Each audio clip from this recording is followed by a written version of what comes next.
The target of the attack, Gabby Giffords, was put into a medically induced coma on January 8, 2011, and on January 12, 2011, she opened her eyes for the first time since the attack. During the next several days, Gabby's main focus was on healing, and on January 21, 2011, she was released to the Memorial Hermann Medical Center, and a few days later started rehab at the Institution for Rehabilitation and Research. That same year, on August 1st, Gabby made her first public appearance on the House floor, to a standing ovation from the rest of the Congress members. Her husband, Mark Kelly, who was a retired astronaut, wrote a memoir with Gabby called Gabby, A Story of Courage and Hope. She had lost 50% of her vision in both of her eyes, and still has other issues as a result of the shooting. On January 22, 2012, just over a year after the tragedy, Gabby announced she was resigning from her position to focus on her rehabilitation and recovery. Tucson, Arizona is located in Pima County and is home to the University of Arizona. The university is the largest employer of the city. Tucson has a population of around 545,000 people and a total area of around 238 square miles. Tucson is known for its very hot summers and pretty mild winters. Sometimes in the summertime, daytime temperatures get to be over 100 degrees Fahrenheit. The month of July is known as monsoon season in Tucson, as they will see an influx of rainfall. Tucson is also home to the Davis-Monthan Air Force Base. Tourism is a major industry in Tucson and brings in about $2 billion per year. A major attraction to the town is the Tucson Gem and Mineral Show.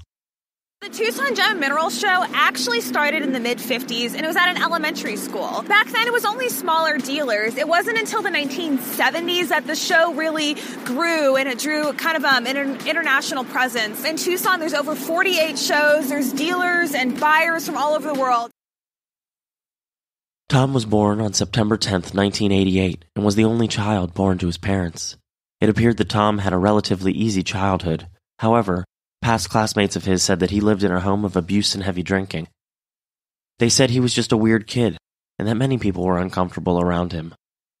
Up until, he was about like 19 or 20, he was always, pretty enthusiastic, pretty passionate. He was always quiet, but you could see that there was that passion in him, and he did care, he was happy. He was always an observer.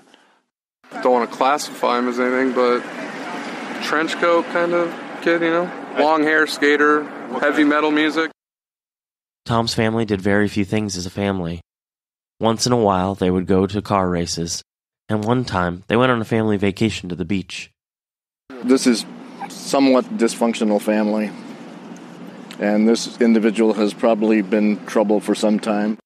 People that lived in the same neighborhood as Tom and his family said that for the most part, they were regular neighbors. But at one point, something changed. No one seemed to know one specific event that happened to cause change in their behavior. All of a sudden, the family never came outside, and his mother never seemed to leave the house. Once in a while, neighbors would see Tom inside the window looking and watching the other kids play, unable to join them.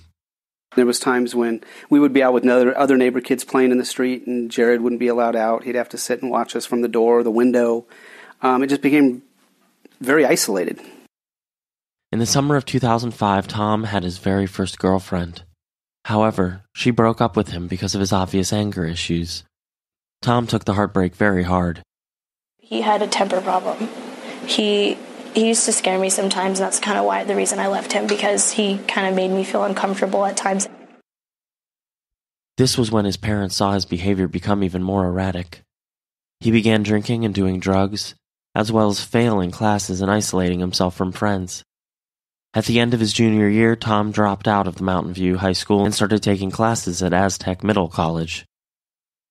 I started seeing a heavy influence of just chaos and non-connective patterning in his poetry, just ranting or mixing of ideas. And I told him, I was like, because I read it and I just I find nothing. It's like nothingness to me. And he was like, exactly, that's where the meaning is. His irrational behavior continued. He would go online and make delusional and anti-government statements. He started taking classes at Pima Community College, but would be reported for extremely bizarre behavior, such as randomly laughing and speaking out of turn in class. It was on the very first day, within maybe half an hour at the very most, started disrupting the class. He started shouting that this was all fraudulent, the teacher was trying to perpetrate a fraud, the material in the book was fraudulent. I sat by the door because I wanted to be able to get out of the room quickly if I had to. I was afraid he was going to come into the room with a gun and shoot us. He was also rude, disruptive, and argumentative.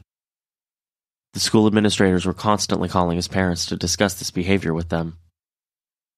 He was not your normal student. He was just mentally unstable. I was not too surprised of who the killer was that committed this act.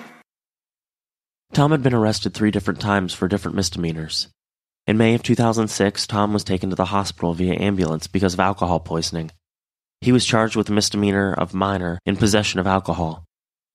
On September 10, 2007, he was riding in a friend's car when they were pulled over. Tom had drug paraphernalia in his pocket, and he was charged as such. The case would later be dismissed due to Tom completing a drug diversion program and going to counseling. On October 13, 2008, Tom was charged with misdemeanor vandalism when he was caught spraying graffiti on a stop sign. He completed another diversion program, and the charge was expunged from his record. As time went on, Tom's behavior just continued to get strange. He worked many jobs in restaurants and in retail positions, but his job never seemed to work out. At one time, he decided he was going to try and get to the military. He seemed to have cleaned up his act, stopped drinking, and stopped doing drugs. He even started working out to get more fit and prepared for the military. When it came to actually applying for the military, however, none of the branches would accept him due to him noting on his application that he was partaking in excessive marijuana. He was even let go as a volunteer dog walker at the local shelter due to his odd behavior. Tom always lived with his parents, and his dad considered him an outcast with no friends.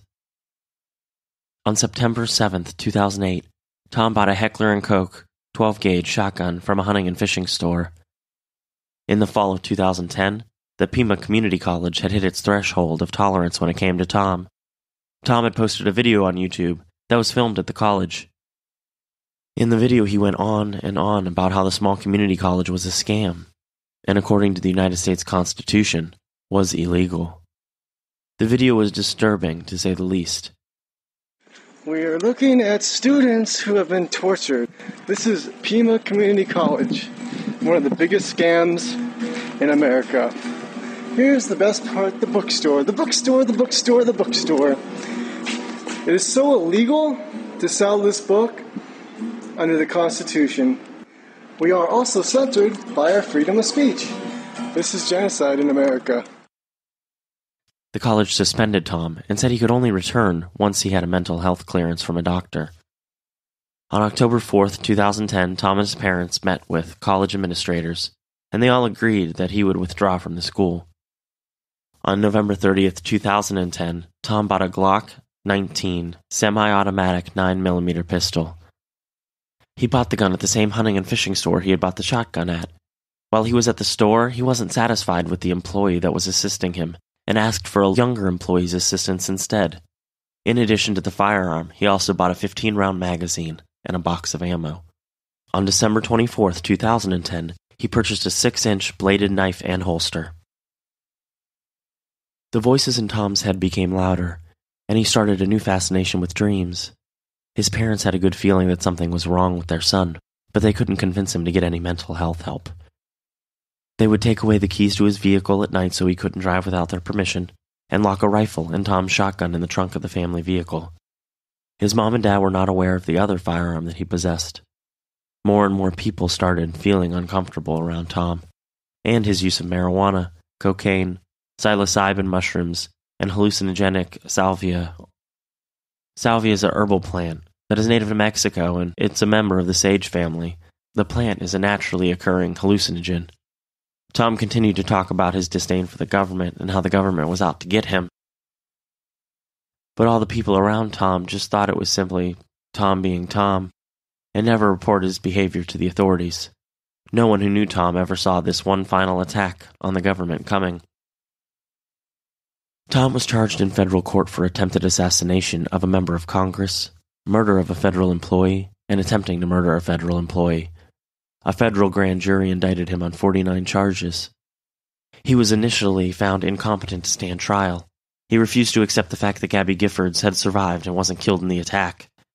While in custody, Tom would throw chairs and even spit on his defense attorney. He was on suicide watch constantly and had trouble sleeping.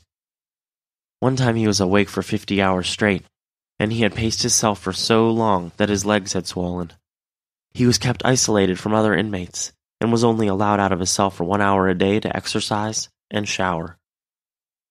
Tom was diagnosed with paranoid schizophrenia and was medicated by force and brought to competency. On June 26, 2011, Judge Larry Allen Burns had noted that Tom be forcibly medicated so that he could be brought to competency. His defense attorney, Judy Clark, appealed Judge Burns' decision, and on July 12, 2011, a 3-judge panel ruled that he could refuse the medication for his schizophrenia because he had not been convicted of a crime yet. The order did state, however, that Tom could be forcibly given tranquilizers to protect the safety of the shooter, prison staff, and other inmates. A week after the ruling, the medications by force returned. On August 7, 2012, almost a year after the ruling regarding his medication, Tom was ruled competent and even expressed remorse for his crimes. In November of 2012, Tom pled guilty to 19 federal charges. He was sentenced to 7 life sentences plus an additional 140 years. The death penalty was taken off the table due to Tom pleading guilty and not requesting a trial. In addition to him pleading guilty, the state of Arizona had agreed not to charge Tom with any additional charges. Since Tom was charged at the federal court level, the state level could have chosen to charge him. However, since he pled guilty, they decided not to pursue these charges. There was a lot of criticism towards the event for not having enough security for the gathering. A new bill was introduced to ban the carrying of firearms within 100 feet of certain federal officials.